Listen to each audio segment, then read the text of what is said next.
जो न मिल सके वो ही बेवफा, ये बड़ी अजीब सी बात है।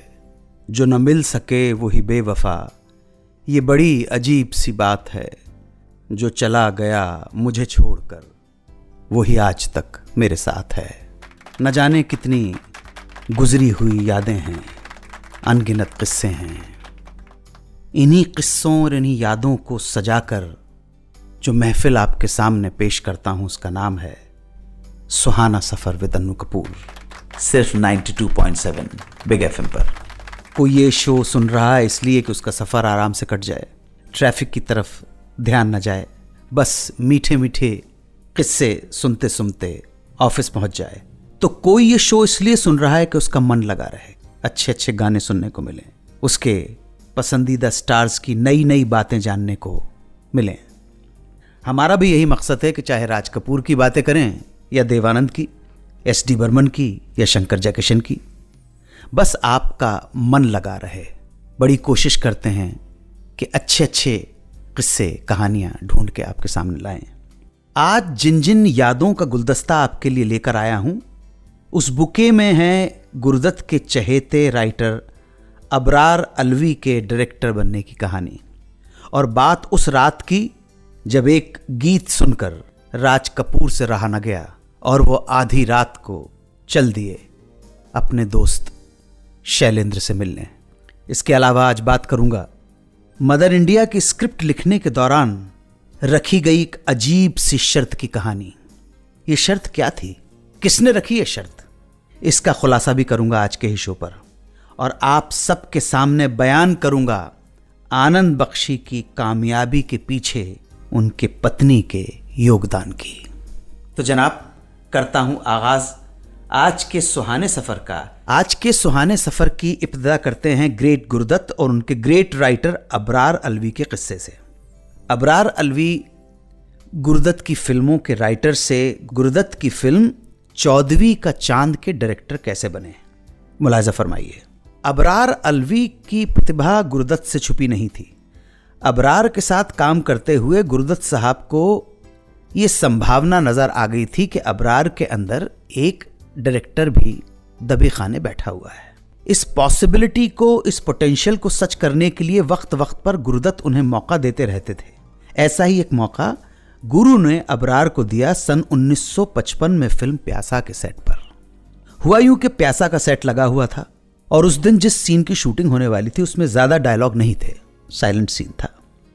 अब अबरार अलवी को लगा कि आज उनका सेट पर इतना काम नहीं है क्योंकि सीन में डायलॉग बहुत कम है, सो वो उस दिन सेट पर बड़े आराम से टाइम लेके लेट पहुंचे।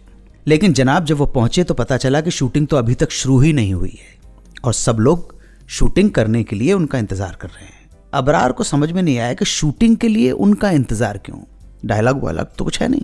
जब उन्होंने फिल्म प्यासा के कैमरामैन वी के मूर्ति से माजरा पूछा, तब मूर्ति साहब ने उन्हें बताया कि गुरु ने आज ये फैसला किया है कि ये पर्टिकुलर सीन तुम शूट करोगे, तुम डायरेक्ट करोगे, इसलिए आज गुरुदत्त साहब फ्लोर पर नहीं आए हैं। अबरार घबरा गए, इतनी बड़ी फिल्म और गुरु ने यूं अचानक ही ये सीन शूट करने की जिम्मेदारी उनके कंधों पर डाल दी।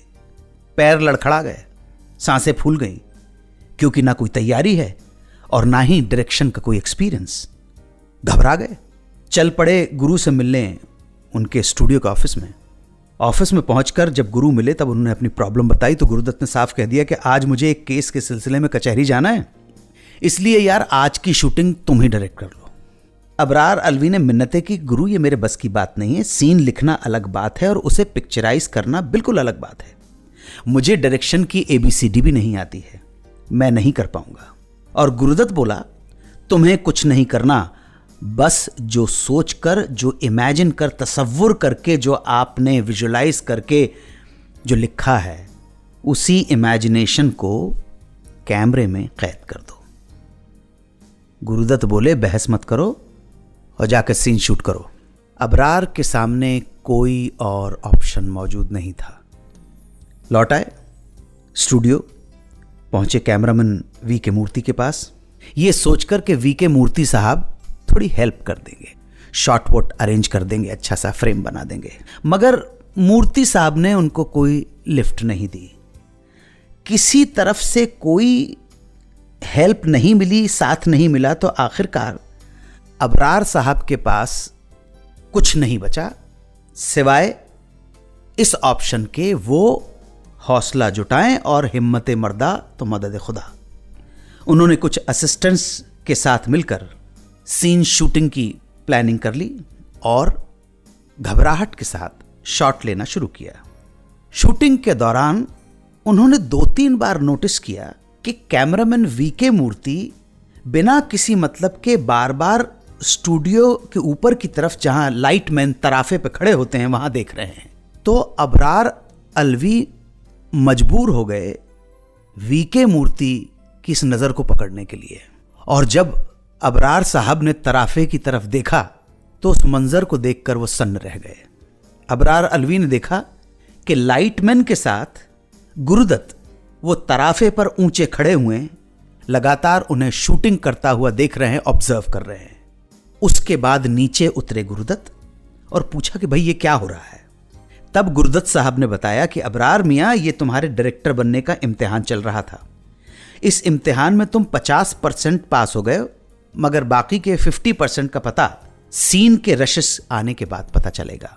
खैर साहब, जब कुछ दिनों के बाद सीन के रशेस गुरुदत्त ने देखे तो गुरुदत्त बहुत खुश हुए और उनके हिसाब से ही अबरार अलवी ने सीन शूट किया था। इस घटना के बाद गुरुदत्त को यकीन हो गया कि अबरार में एक बेहतरीन लेखक के साथ साथ एक समझदार डायरेक्टर की काबिलियत भी है, और उन्होंने समय समय पर अबरार अलवी को डायरेक्शन के छोटे छोटे मौके देने शुरू कर दिए, और इन्हीं अवसरों को देते हुए एक दिन उन्हें दे दिया ऑफर पूरी फीचर फिल्म डायरेक्ट करने का, जिसका नाम था 14वीं का चांद। शो के अगले पड़ाव पे बात करूंगा उस रात की जिस रात एक गीत सुनकर राज कपूर अपने आप को रोक न सके और आधी रात के बाद 2 बजे पहुंच गए गीतकार शैलेंद्र के घर। कौन सा था गीत वो, और क्या बात थी उस गीत में, ये बताऊंगा वापस लौटकर। आप सुनते रहें सुहाना सफर विद अन्नू कपूर, सिर्फ 92.7 बिग एफएम पर। सुनते रहिए रेडियो का number 1 show Suhana Safar with Annu Kapoor, सिर्फ 92.7 बिग एफएम पर। बात है उस रात की जब एक गाना सुनकर राज कपूर अपने आप को रोक न सके और आधी रात 2 बजे पहुंच गए गीतकार शैलेंद्र के घर। फिल्म अनाड़ी का एक गीत रिकॉर्ड हो रहा था। सब कुछ सीखा हमने न सीखी होशियारी, सच है दुनिया वालों कि हम हैं अनाड़ी। मुकेश की आवाज, शंकर जयकिशन का संगीत, गाना शैलेंद्र ने लिखा। उस दिन रिकॉर्डिंग में राज कपूर के साथ साथ सब लोग मौजूद थे, पर इत्तेफाकन जिस शख्स ने यह नगमा लिखा था यानी कि शैलेंद्र, वो स्टूडियो में मौजूद नहीं थे। जनरली राइटर्स, लिरिसिस्ट स्टूडियो में मौजूद रहते। पता नहीं क्या बात हो गई थी कि किसी वजह से शैलेंद्र जी उस रिकॉर्डिंग में मौजूद नहीं थे। खैर साहब, गाना रिकॉर्ड हुआ। रिकॉर्डिंग के बाद राज कपूर ने जयकिशन से कहा, एक काम करो, मुझे इस गाने की एक कॉपी बना के दे दो। स्पूल हुआ करते थे उन जमाने में, मैं इसे घर जाकर सुनता रहूंगा। जयकिशन जी ने एक कॉपी दे दी बना के।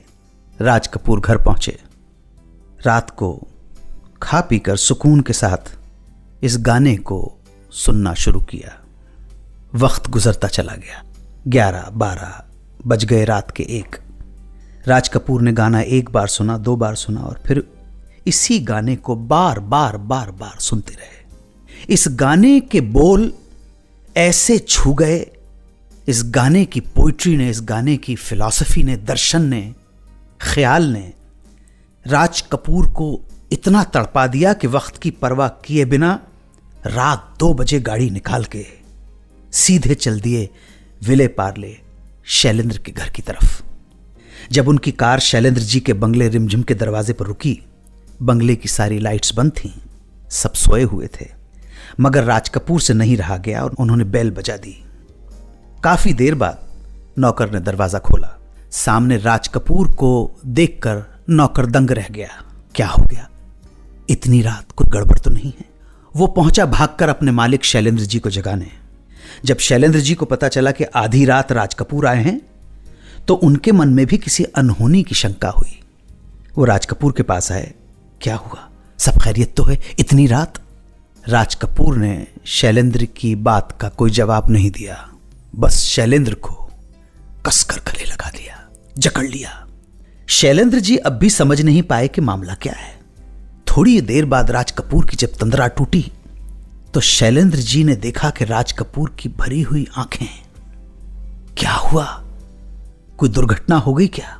बस राज कपूर सिर्फ इतना ही कह पाए, शैलेंद्र मेरे भाई क्या लिख दिया तुमने? स्टूडियो से घर पहुंचा हूं तब से यही गाना सुनता आ रहा हूं, रोक नहीं सका, दिल भर आया, बस लगा कि अभी इसी वक्त जाकर तुझे गले से लगा लूं, इसलिए इतनी रात को चला आया। क्या गाना?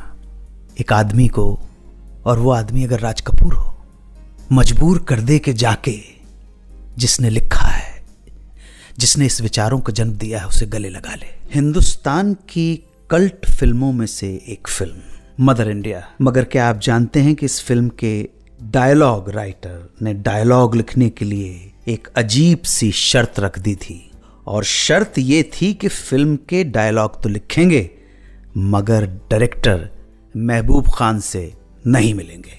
जी हाँ, पूरी फिल्म की स्क्रिप्ट दोनों के बिना मिले ही बनी थी। ये किस्सा सुनाऊंगा थोड़ी देर में, आप सुनते रहें सुहाना सफर विद अन्नू कपूर, सिर्फ 92.7 बिग एफएम पर।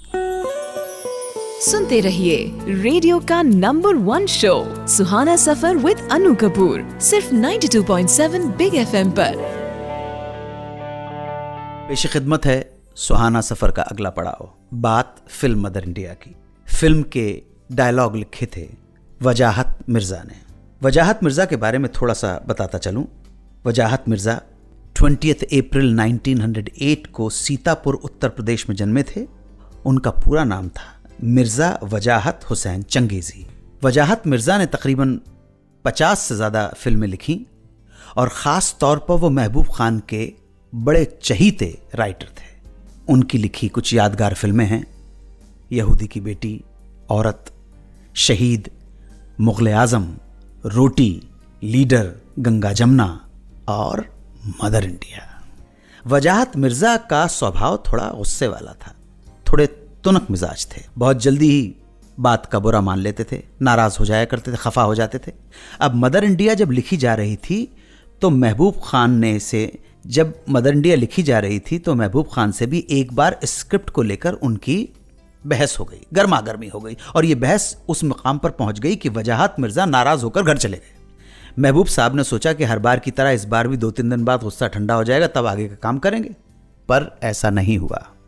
इस बार वजाहत मिर्ज़ा का गुस्सा ठंडा होने का नाम नहीं ले रहा था और उन्होंने महबूब खान को इन्फॉर्म कर दिया कि वो मदर इंडिया के डायलॉग नहीं लिखेंगे। महबूब खान परेशान हो गए और वो पहुंच गए उन्हें मनाने। ये महबूब खान की ग्रेटनेस थी। देखिए, इतना बड़ा प्रोड्यूसर, डायरेक्टर और एक राइटर को मनाने जा रहा है। मगर मिर्ज़ा जी अपने फैसले पर अड़े रहे, टस से मस नहीं हुए। अब महबूब के सामने समस्या थी कि करें तो क्या करें। वजाहत मिर्ज़ा को वो निकालना नहीं चाहते थे, इसलिए महबूब ने अप्रोच किया वजाहत के दोस्त सुपरस्टार दिलीप कुमार को कि भाई मनाओ उन्हें। दिलीप कुमार ने कोशिश की मगर दिलीप कुमार की बात का भी वजाहत पर कोई असर नहीं हुआ। हफ्तों बीत गए पर वजाहत मिर्ज़ा की ना हाँ में नहीं बदली और मदर इंडिया महबूब को बंद होती दिखने लगी। तभी एक दिन परेशान हाल महबूब को याद आई उनकी फिल्म अंदाज के कहानीकार अली रज़ा की।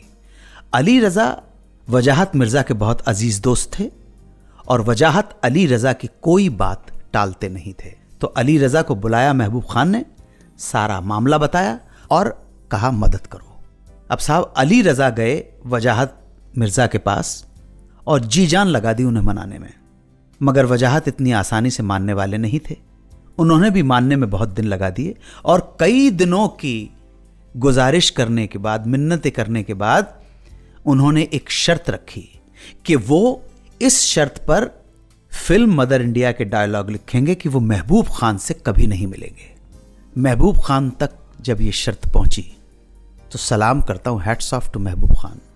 महबूब खान ने ये शर्त मान ली और तय ये हुआ कि वजाहत मिर्ज़ा डायलॉग लिखकर अली रज़ा को देंगे और अली रज़ा महबूब खान तक पहुंचाएंगे। और ऐसे ही फिल्म मदर इंडिया के डायलॉग लिख लिख कर तैयार हुए। इस पूरी स्क्रिप्ट लिखे जाने के दौरान वजाहत मिर्ज़ा और महबूब खान की कभी कोई मुलाकात, कलाम, बातचीत इस फिल्म के बारे में नहीं हुई।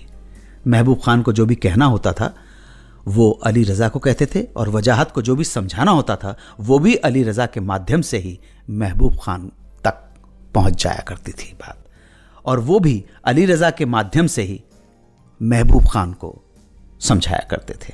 अली रज़ा की मध्यस्थता की वजह से ही मदर इंडिया बनी और शायद इसी वजह से महबूब खान ने फिल्म के क्रेडिट्स में डायलॉग राइटर के रूप में वजाहत मिर्ज़ा के साथ अली रज़ा का नाम भी देने का फैसला किया। बरसों से सुनते और देखते आए हैं कि कामयाब आदमी के पीछे एक औरत का हाथ होता है और हिंदुस्तान में ज़्यादातर ये हाथ उस आदमी की पत्नी या जीवन संगनी का होता है।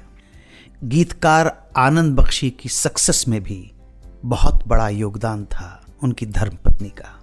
इस धर्मपत्नी की योगदान की चर्चा करूंगा थोड़ी ही देर में। आप सुनते रहें सुहाना सफर विद अन्नू कपूर, सिर्फ 92.7 बिग एफएम पर। सुनते रहिए रेडियो का number 1 show Suhana Safar with Anu Kapoor, सिर्फ 92.7 बिग एफएम पर। तो जनाब, अगली कहानी है आनंद बख्शी की कहानी, आनंद बख्शी की पत्नी की कहानी। आनंद बख्शी एक कामयाब गीतकार थे। आनंद बख्शी की धर्मपत्नी का नाम कमला मोहन। बख्शी साहब ने जितनी मेहनत और संघर्ष अपना मुकाम बनाने में लगाया, उतनी शिद्दत के साथ कमला मोहन जी ने भी हर वक्त में उनका साथ दिया। आनंद बख्शी जब बंबई स्ट्रगल करने आए थे तो उनकी शादी हो चुकी थी। स्ट्रगल के दौरान उनके पास इतने पैसे नहीं थे कि बीवी को अपने साथ रख सकें, तो पत्नी कमला जी लखनऊ में मायके में ही रहा करती थी। बख्शी साहब के ख्वाबों को पूरा करने में उन्हें कोई अड़चन ना आए, इसलिए वो अपना और बच्चों का खर्चा मोहल्ले की महिलाओं के कपड़े सी कर निकाल लिया करती थी। पैसों को लेकर या अपनी ज़रूरतों को लेकर, अपनी नीड्स को लेकर उन्होंने आनंद बख्शी से कभी कोई गिला शिकवा नहीं किया।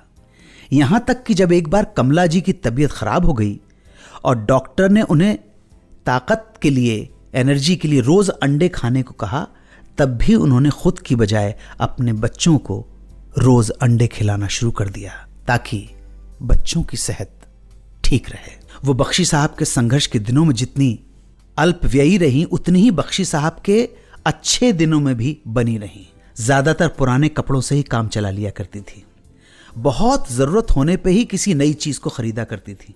जब आनंद बख्शी ने अपनी एक पहचान बना ली और शोहरत के साथ साथ दौलत भी कमाने लगे, उसके बाद भी उनकी पत्नी ने अपनी पुरानी साड़ियों और पुराने कपड़ों को पहनना नहीं छोड़ा, क्योंकि वो जानती थी कि ये पैसा उनके बख्शी साहब ने बहुत मेहनत से कमाया है और इस पैसे को वो ज़रा भी फिजूल खर्च नहीं करना चाहती थी। उपलब्ध जानकारियों के आधार पर ऐसा सुनते हैं कि उन्होंने अपने जीवन में कभी भी आनंद बख्शी से किसी चीज़ की फरमाइश नहीं की, बल्कि बख्शी साहब को ज़बरदस्ती उन्हें कुछ दिलाना पड़ता था। सुनते हैं कि बख्शी साहब के गुजरने के बाद उनकी पत्नी कमला मोहन जी ने भी पहली बार किसी चीज़ के लिए कहा था, और वो चीज़ थी एक ऐसी बड़ी गाड़ी जिसमें वो पूरे परिवार के साथ बख्शी साहब के बनाए पंचगनी वाले फार्म हाउस पर जा सके। भारतीय पत्नी ऐसी ही होती है, निस्वार्थ, निष्काम, हर हाल में अपने पति की तरक्की की दुआ करना, उसके हर अच्छे बुरे वक्त में उसके साथ खड़े रहना। सलाम करता हूँ कमला जी को।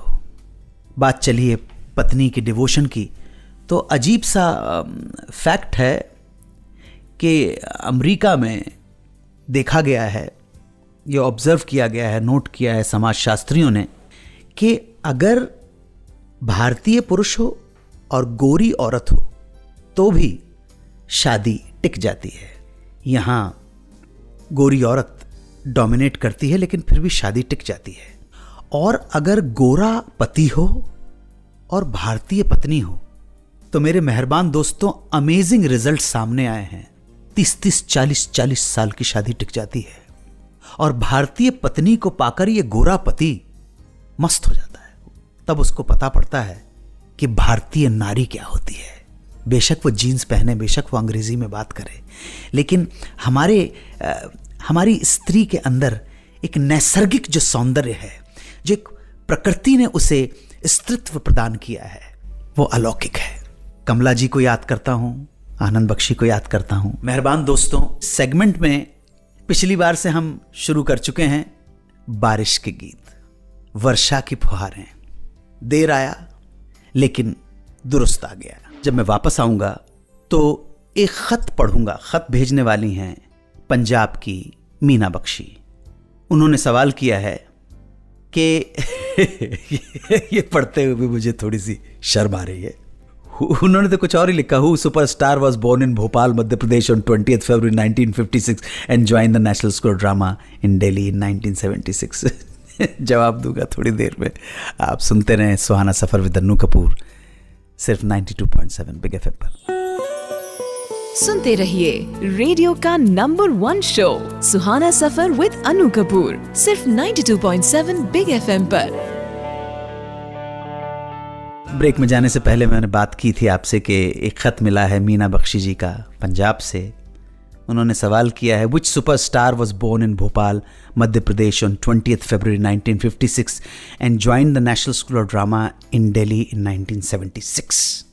मीना जी, क्षमा चाहता हूँ, मैं कोई स्टार नहीं हूँ, ना अपने आप को समझता हूँ। सुपरस्टार तो अमिताभ बच्चन हैं, शाहरुख खान होंगे। अगर स्टारडम की बात करें, राजेश खन्ना थे, शम्मी कपूर थे, धर्मेंद्र, देवानंद, राज कपूर। लेकिन आपने जो हिंट दिए हैं वो मेरे बारे में ही। मैं 20 फरवरी 1956 को भोपाल के इतवारा मोहल्ले में पैदा हुआ था और 1976 में नेशनल स्कूल ऑफ ड्रामा में मैंने दाखिला लिया। इस फील्ड में आना बाय डिफ़ॉल्ट हुआ है। मैं IAS करना चाहता था, देश की सेवा करना चाहता था, डायरेक्टली देश की एडमिनिस्ट्रेशन में, देश की सेवा में शामिल होना चाहता था, जैसे मेरे बुजुर्ग थे। और ये प्यास हमेशा बनी रही और बनी रहेगी। मैं जहां भी हूं, जो भी करूंगा, जब भी करूंगा, मनोरंजन करते हुए मैंने सदैव इस बात का ध्यान रखा है कि मनोरंजन के साथ साथ मैं अपने सुनने वालों को कुछ नूतन विचार दे सकूं, कुछ मौलिक विचार दे सकूं। अपने देश और संस्कृति का जो शुभ पक्ष है वो अपने दर्शकों तक पहुंचाता रहूं। मेरे हृदय के जो विचार है अपनी संस्कृति के सिलसिले में, अपने समाज के, अपनी मातृभूमि के सिलसिले में, मैं वो दिल खोलकर अपने दर्शकों के साथ बांटता हूं, हिचकता नहीं हूं मैं। इस वजह से मैं उस कन्वेंशनल सेंस में कोई अभिनेता या कलाकार नहीं हूं। इस देश में कलाकार बहुत हैं, इस देश में नृत्यकार बहुत हैं, इस देश में गायक बहुत हैं, इस देश में स्मगलर बहुत हैं, इस देश में आर्किटेक्ट बहुत हैं, इस देश में नेता अभिनेता बहुत हैं। इस देश में हमेशा से देशभक्तों की कमी रही है। राजनीतिक लोग मिलेंगे, उनका काम राजनीति है, उनका है काम अहले सियासत वो जाने, मेरा पैगाम मोहब्बत है जहां तक पहुंचे।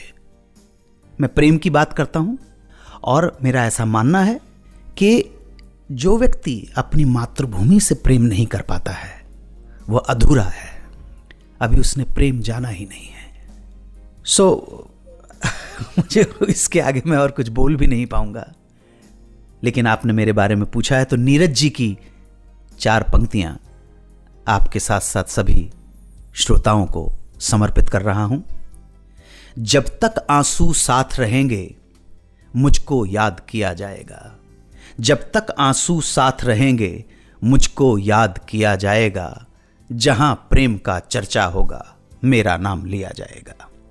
जब तक आंसू साथ रहेंगे मुझको याद किया जाएगा, जहां प्रेम का चर्चा होगा मेरा नाम लिया जाएगा। शेर मुलाजा फरमाइएगा कि मानपत्र में नहीं लिख सका राजभवन के सम्मानों का। चमचागिरी नहीं करनी आई मुझे। मानपत्र में नहीं लिख सका राजभवन के सम्मानों का, मैं तो आशिक रहा जन्म से मातृभूमि के दीवानों का। लेकिन ये मालूम नहीं था मेरी एक इस भूल के कारण सारी उम्र भटकने वाला मुझको श्राप दिया जाएगा, जहां प्रेम का चर्चा होगा मेरा नाम लिया जाएगा। जब भी कोई सपना टूटा मेरी आंख वहां बरसी है, जब भी कोई सपना टूटा मेरी आंख वहां बरसी है। तड़पा हूं मैं जब भी कोई मछली पानी को तरसी है। गीत दर्द का पहला बेटा, दुख है उसका खेल खिलौना। कविता तब मीरा होगी, कविता तब मीरा होगी जब हंसकर जहर पिया जाएगा। जहां प्रेम का चर्चा होगा मेरा नाम लिया जाएगा। जय हिंद, वंदे मातरम। आप सुन रहे हैं रेडियो का number 1 show Suhana Safar with Anu Kapoor, सिर्फ 92.7 बिग FM पर।